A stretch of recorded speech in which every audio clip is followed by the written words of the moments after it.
Shri Krishna, Radhe Govind. Welcome back to Kanhamrit. तो आइए जानते हैं हरतालिका तीज व्रत की कथा। कथा कुछ इस प्रकार है।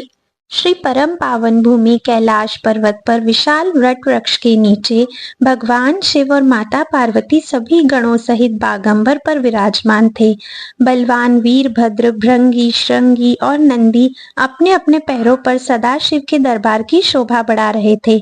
इस अवसर पर महारानी पार्वती ने भगवान शिव से दोनों हाथ जोड़कर प्रश्न किया कि हे महेश्वर, मेरे बड़े सौभाग्य हैं जो मैंने आपको पति के रूप में वरण किया है। क्या मैं जान सकती हूँ कि मेरे वह कौन से पुण्य हैं जिनके कारण मुझ दासी पर आपने कृपा की और मुझे अपनी पत्नी के रूप में स्वीकार किया? कृपया वर्णन करें। महारानी पार्वती की ऐसी प्रार्थना सुनने पर शंकर जी बोले, तुमने अति उत्तम पुण्य का संग्रह किया था जिससे मुझे प्राप्त किया है। वह अति गुप्त व्रत है, लेकिन मैं तुम्हें बताता हूँ। वह व्रत भादौ मास के शुक्ल पक्ष की तीज के नाम से प्रसिद्ध है। यह व्रत ऐसा है, तारों में चंद्रमा, नवग्रहों में सूर्य, वर्णों में ब्राह्मण, देवताओं में गंगा, पुराणों में महाभारत, वेदों में साम, इंद्रियों में मन होता है, इतना श्रेष्ठ। उन्होंने बताया कि जो तीज हस्त नक्षत्र के दिन पड़े तो वह बहुत पुण्यदायक मानी जाती है। ऐसा सुनकर पार्वती जी ने कहा कि मैंने कब और कैसे तीज व्रत किया था, विस्तार से सुनने की इच्छा है। इतना सुनते ही शंकर जी बोले, भाग्यवान उमा, भारतवर्ष के उत्तर में हिमाचल श्रेष्ठ पर्वत है। उसके राजा हिमाचल हैं। वहीं तुम भाग्यवती रानी मैना से पैदा हुई थी। तुमने बाल्यकाल से ही मेरी आराधना करना शुरू कर दिया था। कुछ उम्र बढ़ने पर तुम्हें सहेली के साथ जाकर हिमालय की गुफाओं में मुझे पाने के लिए तप किया। तुमने गर्मी में बाहर चट्टानों में आसन लगाकर तप किया, बारिश में बाहर पानी में तप किया, सर्दी में पानी में खड़े होकर मेरे ध्यान में लगी रही। तुमने इस दौरान वायु सूंघी, पेड़ों के पत्ते खाए और तुम्हारा शरीर क्षीण हो गया।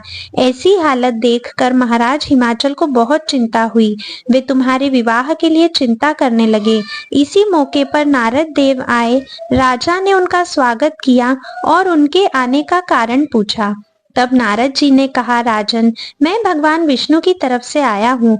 मैं चाहता हूँ कि आपकी सुंदर कन्या को योग्य वर प्राप्त हो। सो बैकुंठ निवासी भगवान विष्णु ने आपकी कन्या का वरण स्वीकार किया है। क्या आपको स्वीकार है? राजा हिमाचल ने कहा, महाराज, मेरा सौभाग्य है जो मेरी कन्या विष्णु जी ने स्वीकार की है और मैं अवश्य ही उन्हें अपनी कन्या उमा का वाग्यदान करूंगा। यह सुनिश्चित हो जाने पर नारद जी बैकुंठ चले गए और भगवान विष्णु से उनके विवाह का पूर्ण होना सुनाया। यह सुनकर तुम्हें बहुत दुख हुआ और तुम अपनी सखी के पास पहुंचकर विलाप करने लगी। तुम्हारा विलाप देखकर सखी ने तुम्हारी इच्छा जानकर कहा, देवी, मैं तुम्हें ऐसी गुफा में तपस्या के लिए ले चलूंगी जहां महाराज हिमाचल भी न पा सके तुम्हें।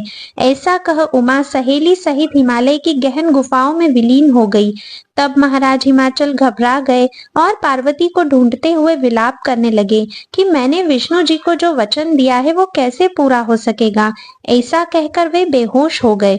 उस समय तुम अपनी सहेली के साथ ही गहन गुफा में पहुंच बिना अन्न और जल के मेरे व्रत को आरंभ करके नदी की बालू का लिंग लाकर विविध फूलों से पूजन करने लगी। उस दिन भाद्रपद मास की तृतीया शुक्ल पक्ष हस्त नक्षत्र था। तुम्हारी पूजा के कारण मेरा सिंहासन हिल उठा और मैंने जाकर तुम्हें दर्शन दिए। वहां जाकर मैंने तुमसे कहा, हे देवी, मैं तुम्हारे व्रत और पूजन से अति प्रसन्न हूँ। तुम मुझसे अपनी इच्छा मांग सकती हो। इतना सुनते तुमने लज्जित भाव से प्रार्थना की कि आप अंतर्यामी हैं, मेरे मन के भाव आपसे छिपे नहीं हैं, आपको पति रूप में पाना चाहती हूँ। इतना सुनकर मैं तुम्हें एवमस्तु इच्छित पूर्ण वरदान देकर अंतर ध्यान हो गया।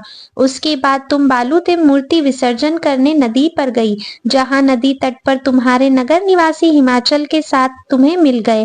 वे तुमसे मिलकर रोने लगे कि तुमने इतने भयंकर वन में, जहाँ सिंह सांप निवास करते हैं, जहाँ मनुष्य के प्राण संकट में हो सकते, ऐसे घने वन में तुमने तप किया और पिता के घर जाने पर तुमने ये निवेदन किया कि पिताजी, आपने मेरा विवाह भगवान विष्णु जी के साथ स्वीकार किया है, इस कारण मैं वन में रहकर अपने प्राण त्याग दूंगी।